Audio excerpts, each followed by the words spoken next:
My name's Caroline Jackson. I'm one of the third year nephrology fellows at Seattle Children's, and we're going to be going on a very rapid fire journey through what it's like to take care of a patient with pediatric liver failure over on our side. Like many rare conditions, we often run into challenges coming up against being able to provide evidence-based clinical decision making for these patients because we just have such limited data to go off of. And so we have to base real decisions on retrospective data from single center studies, from data from collaborations. That gives us a little bit larger sample size, but there's a lot of variability um, in that and in the procedures that people use, the different environments. And then the other option is to extrapolate from the adult data that we get from all of you. But that means we're taking maybe a 60-kilo adult and trying to figure out how that applies to our 3 or 4 kilo baby. So it can be a challenge, but we're going to dive in. And I'm going to start with a case. So this is Elsie. So she's a 2-month-old with jaundice. She was born at 39 weeks via scheduled C-section due to breech presentation. Otherwise, had a pretty unremarkable pregnancy. And then after being checked on by her pediatrician, she was noted to have jaundice at 7 weeks old. And they did some labs and saw she was having some liver dysfunction. She ended up getting an extensive workup, including infectious studies, imaging, biopsy, and there was no real defined etiology for what was going on yet, and her liver function continued to worsen. So we got a call about after she'd been in the hospital for about a week, because they're going to be moving her to the ICU at this point. When they call us, she's still peeing. She has some edema, some ascites on imaging, but she is responding to Lasix. But they're taking her to the PICU because she now has new respiratory distress, needing some high flow. And she's fussy, she's crying, it's hard to console. Her admission weight was about 5 kilos, and her current weight right now is 5.76 kilos. If you don't remember how much weight a baby's supposed to gain each day, it's about 20 to 30 grams. And so this is a little bit more robust than we would expect for a week of weight gain. And these were her labs on admission with elevated bilirubin, INR, a little bit elevated ammonia. And then over the course of a week, now we have an elevated bilirubin. Her INR is now 2.6, a little bit higher ammonia. Albumin is lower, but the creatinine seems to be stable and about appropriate for somebody her age and size. So our very first question in figuring out if we can help her is to recognize, does she have acute liver failure? Well, we know she has impaired synthetic function. Her INR is greater than 1.5, and they gave her vitamin K and it did not correct. She has no history of previous liver disease. Then the question is, does she have hepatic encephalopathy?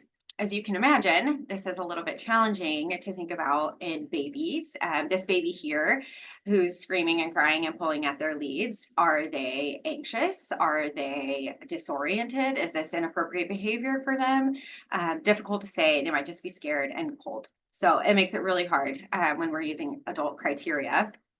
So they've come up with some pediatric criteria for diagnosing hepatic encephalopathy. That you can, so that it's a little bit modified for under age 4 and above age 4. And they change it, but it's still pretty difficult to use because if you look here at stage 3 HE, you have somnolence and combativeness are both in there. Reflexes are basically completely out for anybody under age 4, like this baby. Neurological signs are also still really difficult. You can get some more information from EEG changes, but then you have to have an EEG on and doing that frequently.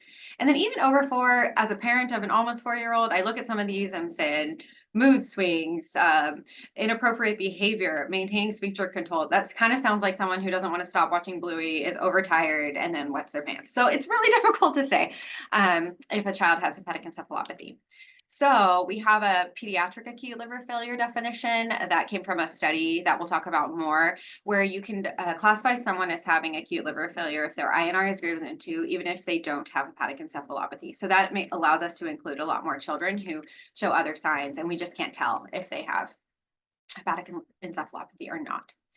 So under these criteria, Elsie does have acute liver failure because whether or not the fussiness is because of hepatic encephalopathy, her INR was greater than 2. That's right, 2.6. So now we go to the literature, we try to figure out how we can help Elsie, and we see what we've got. So most of our information comes from these two databases that are pretty old, but more robust. So you have the Pediatric Acute Liver Failure Study Group, and this is actually an adjunct to the NIH-sponsored Adult Liver Failure Study Group, and includes 24 pediatric sites. And then you have the Pediatric Health Information Services Database, the PHIS. That's 16 U.S. transplant centers. There's some overlap here in the centers that are included in these studies, but we have enrolled patients here, and these are all patients with acute liver failure, not acute on chronic disease. But from that data, we can kind of put together what our etiologies are for pediatric acute liver failure. Far and away, the most common reason is that we don't know the reason in pediatrics. And this is a large chunk of adult acute liver failure as well, but not nearly as prominent as it is in pediatrics. And then our second leading cause here is Tylenol toxicity, which makes up almost half of the acute liver failure in adults. So it's a little bit different there. And then you see kind of a large chunk of metabolic disease that can cause liver failure in children, viral and autoimmune markers, which we see in adults as well, and more similar. Now, when you break this down by age, there's some significant variability here. You can see that the indeterminate etiology kind of spans, that's the purple color, it spans across all the age groups. Our Tylenol toxicity is predominantly in our teenagers. When you look at metabolic diseases, that's mostly your children under the age of 1. And then when we think about viral causes, that's really our neonates, like Elsie, that well, not like Elsie, she's actually a little bit higher, but that's like the newborns and the infants. But the types of viruses we're thinking about are different than they are in adults. So we're talking for infants and neonates, it's most likely herpes virus. Older children, EBV is the most common cause. And then you get a smattering of different things like adenovirus, CMV, parvo, and a little bit of hepatitis A and B. When in adults, it's predominantly hepatitis B with the hep D co-infection. So different etiologies here as well. So I was able to kind of just compile this into a quick summary based on these databases to look at some of what we know about outcomes for pediatric acute liver failure. When you look at this, we have the Pediatric Acute Liver Failure Study Group has data that's a little bit earlier on. There's about 348 patients in their cohort. But as we know now, the best outcomes for people in spontaneous liver recovery and in low mortality are in Tylenol toxicity. And so a lot of studies exclude patients that have acute liver failure from that, so we can learn more about the other causes. And I pulled out that data for this early data here, and the same thing over here for the adults. So it was a little harder to get all the data out of that one. But as you can see, most of the mortality in our children in this earlier time period, there's 15% mortality with acute liver failure, which for peds is very high. And it's mostly because of the non-Tylenol associated liver failure. And a little under half of them would recover native liver function, and then just over a third would need a liver transplant. You see similar things over here for the adults, with about 30% recovering liver function spontaneously, and you have about a 33% mortality, including Tylenol toxicity. There's this study here, which uses the same group, but it's a study that it was actually trying to look at hepatic encephalopathy more so, so we'll talk about it more later, but they already excluded Tylenol toxicity, and they also excluded about 100 patients that when they entered the ICU were already being intubated and sedated. And so the sickest patients that you couldn't evaluate for hepatic encephalopathy.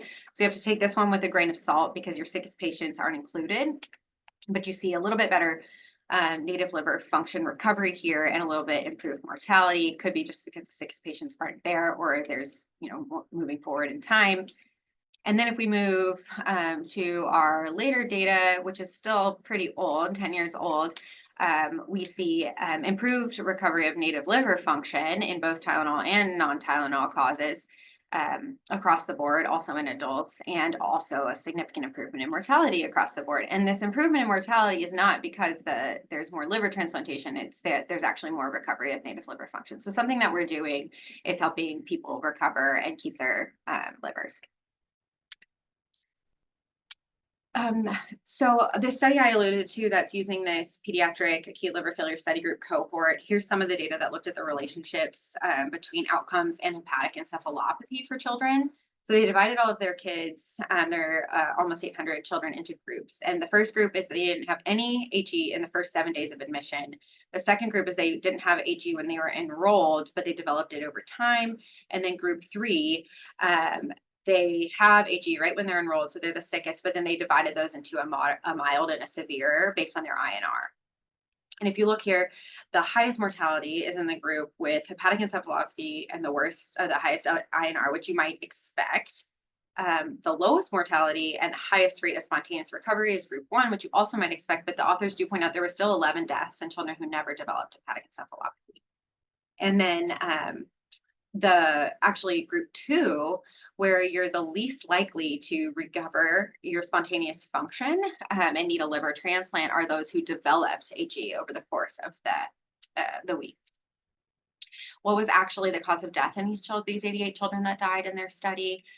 Brain herniation and multi-organ failure are your predominant causes there. Looking at group one, so your patients with no hepatic encephalopathy, you have multi-organ failure and sepsis as your main causes. Your sickest kids over here, you see brain herniation coming in and multi-organ failure as well in these ill children. In the group two that developed hepatic encephalopathy over time, you have more cardiac causes, and then brain herniation. That's actually the children that are most likely to have mortality from that. Granted, remember this group, the sickest kids who were already intubated when they arrived are not included. So it's difficult to draw exactly what that means, but it does say that developing hepatic encephalopathy may put you at risk for severe neurological outcomes. And so it's something that we need to be thinking about, that change over time also matters, not just how you arrive. So all this data is observational. It's difficult to draw clinical conclusions, but in general, everyone agrees that brain herniation and cerebral edema is bad. We know that cerebral edema is related to hepatic encephalopathy. The North American Society for Peds, GI, Hepatology, and Nutrition published this physician paper on how to diagnose and manage pediatric acute liver failure, and kind of looked at all the data that we have and really pointed out this relationship between cerebral edema and hepatic encephalopathy. It's more likely to occur if you have higher grades of hepatic encephalopathy. It can be rapidly progressive. And we used to use ICP monitors, that's intracranial pressure monitors, to try to more accurately measure if this was going on, but that actually led to a lot of bleeding in the brain. And so they don't really do that nearly as much anymore. And so basically what we end up relying on is ammonia here as a marker. And this group was able to go back through the literature and kind of give us these markers just to say, like, if your ammonia is less than 75, those kids rarely develop intracranial hypertension. If it's above 100 when you're admitted, that can be high risk for high grade hepatic encephalopathy. And if it's above 200, that is associated with cerebral herniation. And so we're kind of having to use this not so great marker of what's going on, but has some role of ammonia to make clinical decisions. And most of our treatments are still targeting ammonia reduction. So what are our options for LC? Can we get her bridged to recovery or transplant? When you're thinking about your options here, remember she's now 5.7 kilos, which means that if she accumulates even 520 mils of fluid, so we're talking every milliliter counts right now, she'll be 10% volume overloaded. She has a dialysis catheter in place. It's an 8 French. And her total blood volume is about 450 mils. And so if you were to connect a pheresis circuit, a membrane pheresis, the extracorporeal volume there is 25% for blood volume. And if you were to put her on a CRT Prismax circuit with the smallest filter we have, HF20, that's still 60 mils, that's 13% for blood volume. So these are big interventions for small babies. When we think about our bridging therapies at this point, when they're this sick, we're thinking about extracorporeal therapies. There's lots of different ones. We don't have time to go into all of them, but most commonly we think about CRRT and TPE. And so when we think about CRRT, we're postulating that the way it's working is we're removing smaller water-soluble molecules like ammonia, and then this is also helping us control AKI and volume overload, which also commonly occur in liver failure. So when we go to the pediatric literature, see what we can find, say, should we use CRRT for LC? You're going to find mostly retrospective cohort studies. Here's one from the UK. This is one of the most robust studies. It's 136 kids with acute liver failure. 45 of them met criteria for CRRT at their study. They had a bunch of different criteria. The typical things you think of, like oligonuria, and their hyperammonemia criteria at the beginning of the study were that they had to have ammonia greater than 200 if that was the sole indication for starting. But after about halfway through this period where they were collecting data, because this is retrospective, but the policy changed because of some adult data that showed earlier onset was better for mortality, and that they were seeing that pattern also. And so then they dropped the starting point to 150 micromoles per liter of ammonia. And they were able to show a significant difference in their survival for the children who had CRT versus did not have CRT. And then they took these time periods where they had the different policies and showed a little bit better survival in the early phases when they started CRT early in those kids. They also, at the same time, had increased how high they would go on their clearance. Typical clearance for kids is about 30 mg per kg per hour. And so they would go all the way up to 100 if needed for increased clearance. What was interesting is this association that they pointed out between survivors and non-survivors and the ammonia and the change of ammonia. So both the survivors and the non-survivors that received CRT had high levels of ammonia on admission, but those who survived the decline occurred more quickly and just started happening within the first 48 hours. And they actually showed that for every 10% drop in ammonia from the baseline at 48 hours, the likelihood of survival increased by half. So you can see that here on admission, the ammonia is not significantly different between the two groups, but even within 24 hours, it's starting to drop, and there's a significant difference in how high the ammonia is, suggesting that maybe something about doing the CRT, whether it's the ammonia or not, is helping people survive. So we say maybe we could use CRT for LC. What about TPE? With this, we think works by removing inflammatory mediators. That's getting your protein down toxins that CRT isn't getting to. Maybe antibodies. We have a lot of autoimmune systems or inflammatory things that might be contributing. You're going to correct your coagulopathy by replacing with FFP. So maybe we can do TPE in kids. This is an adult study, but I put it in here because this really influenced a lot of the guidelines after this. This was a randomized controlled study in adults in 2016, where they received standard medical therapy or medical therapy and high volume plasmapheresis for 3 days. And they were able to show that there was some survival benefit, some liver transplant-free survival benefit in the people who got high volume plasmapheresis compared to standard medical therapy.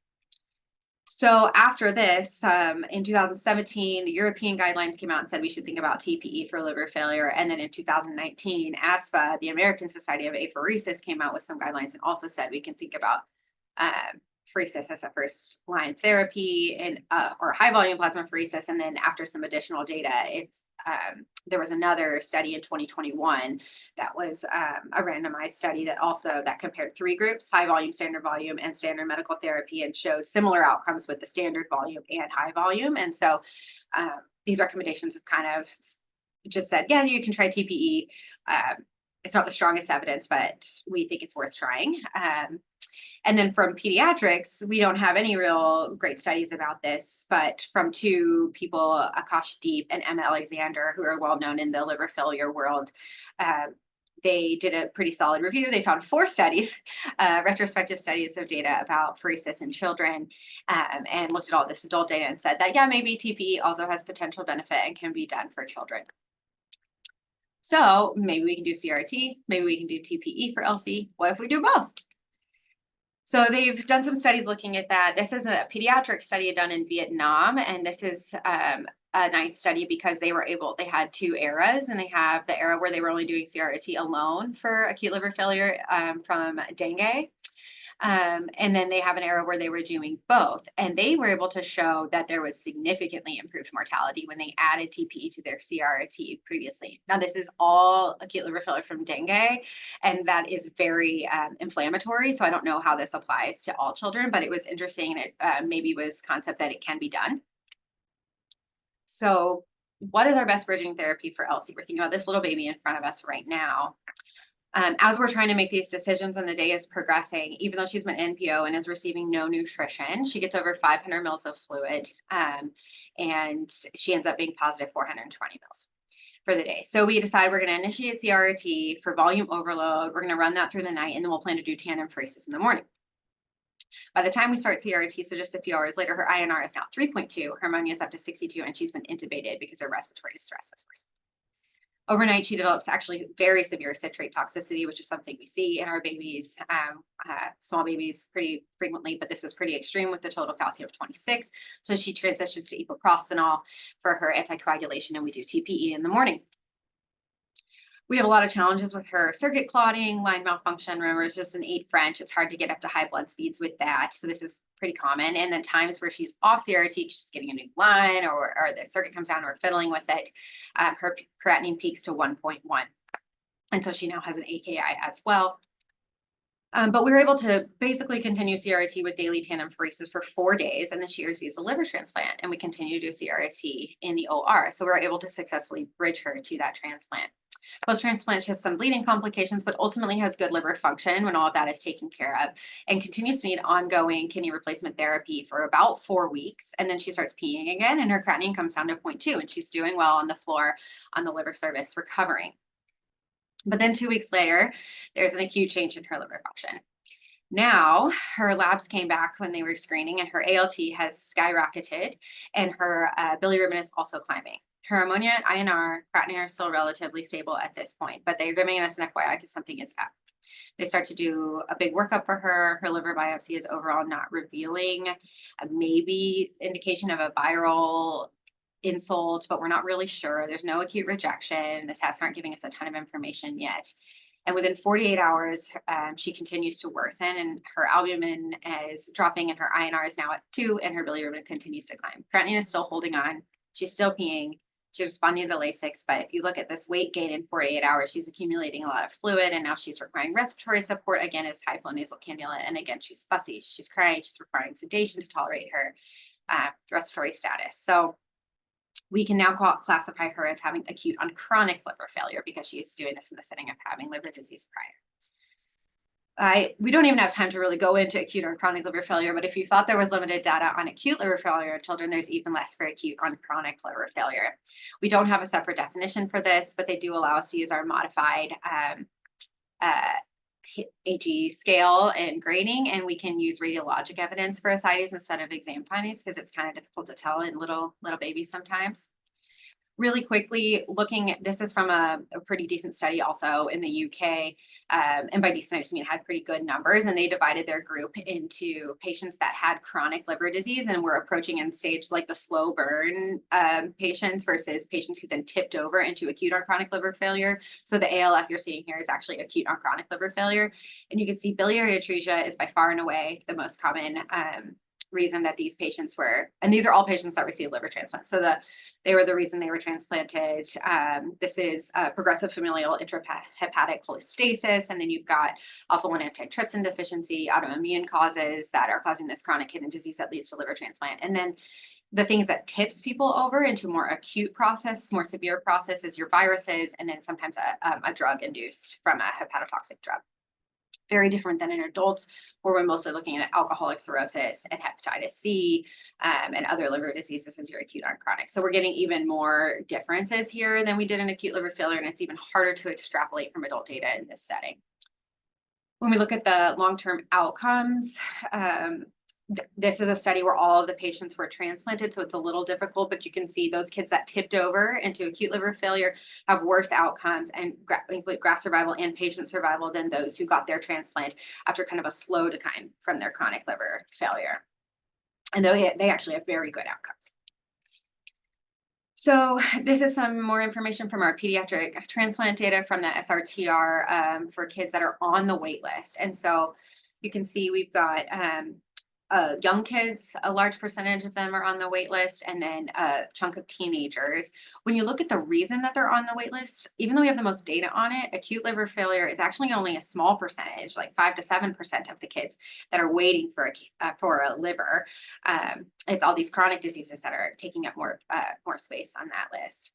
And what really matters for us when we're thinking about bridging therapies is who is dying while they're waiting for this liver. Or they're listed or they're waiting to recover function. And in 2022, about 50 patients died while on the waiting list or were too sick for transplant. And because they were not relisted, that generally means that they went on to die of their illness there. So we have 50 kids that are sitting there waiting and hoping to have a liver. They're super sick, but it could come at any moment. And those are the kids that we can really try to make a difference for. And those are kids like LC. And this is where we come in as nephrologists. So for LC, as we're back to finding bridging therapy now for her acute and chronic liver failure, we did decide to begin pheresis with epoprostenol anticoagulation. By the end of that treatment, we did this alone, not in tandem. She had stopped peeing, her weight was up, and so we just circuit to circuit continued on with CRRT.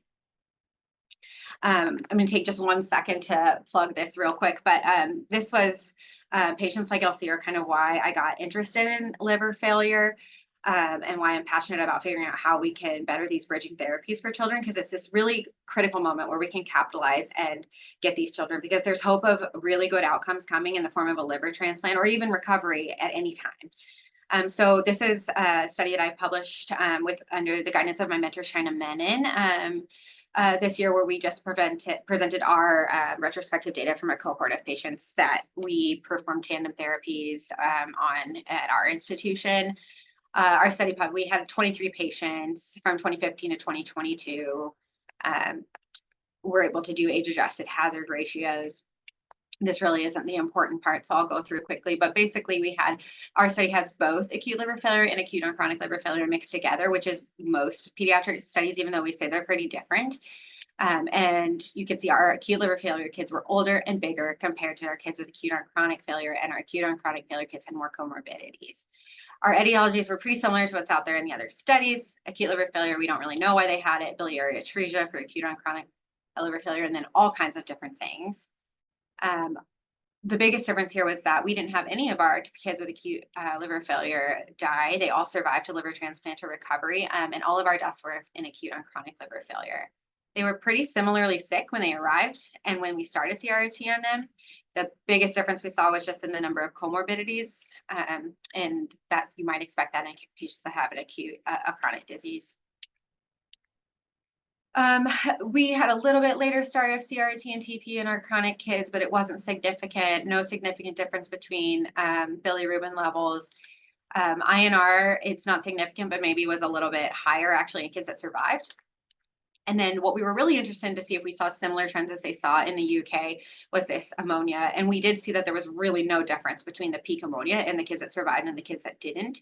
But we did see, though it wasn't quite significant, so we didn't have enough patients, there is a difference. It seems like ammonia after 48 hours is lower in the survivors as it has been in other studies. And if you squint at this graph, you could say, oh, maybe the trend and the rate of decline is slower in those with chronic liver failure. So lots of limitations here. It's a descriptive study. It's a small sample size. We only had 4 patient deaths, which is wonderful, but also makes it difficult to draw conclusions about survivorship. And we don't have some of the more detailed information that would be helpful. But we had overall 83% survival. All of our patients with acute liver failure survived. So it's something to say, like, maybe what we're doing is helping these patients get through this time where they need bridging therapy. We saw this association with ammonia reduction, but really we need bigger studies and multi-center studies to look at that. And really the only difference we saw was in the morbidities. So in conclusion here, overall, I think we're doing the best that we can to care for patients with the information that we have, but there's lots of room to grow in our understanding and our knowledge of how best to care for children with acute and chronic liver failure. We've just scratched the surface. We haven't even started dividing by etiology, even acute liver failure versus acute on chronic. But I think this is my plea to help how you can help support your pediatric research colleagues and things like this where it's very rare but important.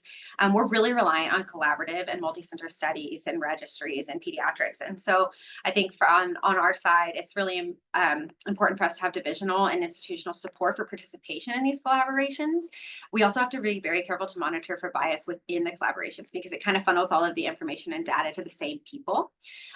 We also need to make sure we're getting broad perspective practices, patient populations that are being included, since we're depending on the same registries.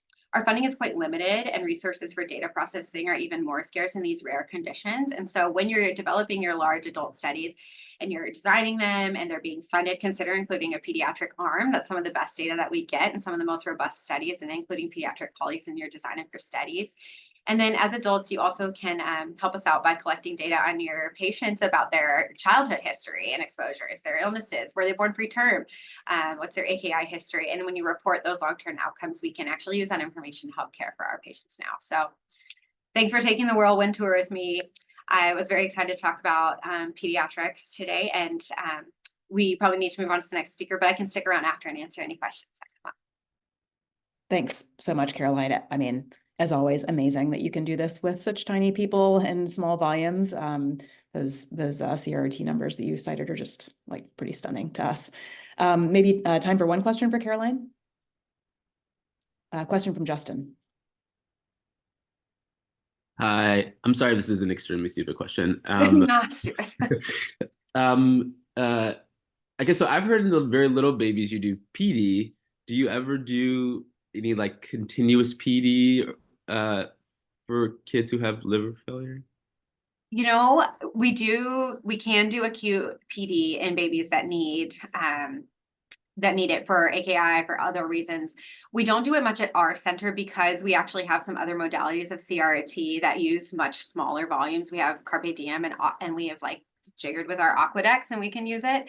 I don't know that a lot of people are doing that in acute liver failure. One, because there's a lot going on in your peritoneum, and so that can make that more difficult. And also just your clearance rate. If you can't go as quickly, and it's a lot less controlled. But I mean, theoretically, you could try it in resource limited settings. They use acute PD a lot more. And so definitely something to be considered and that we should be thinking about. Thanks. Thanks for the talk. Thank you. Some more questions popping up in the chat as requested.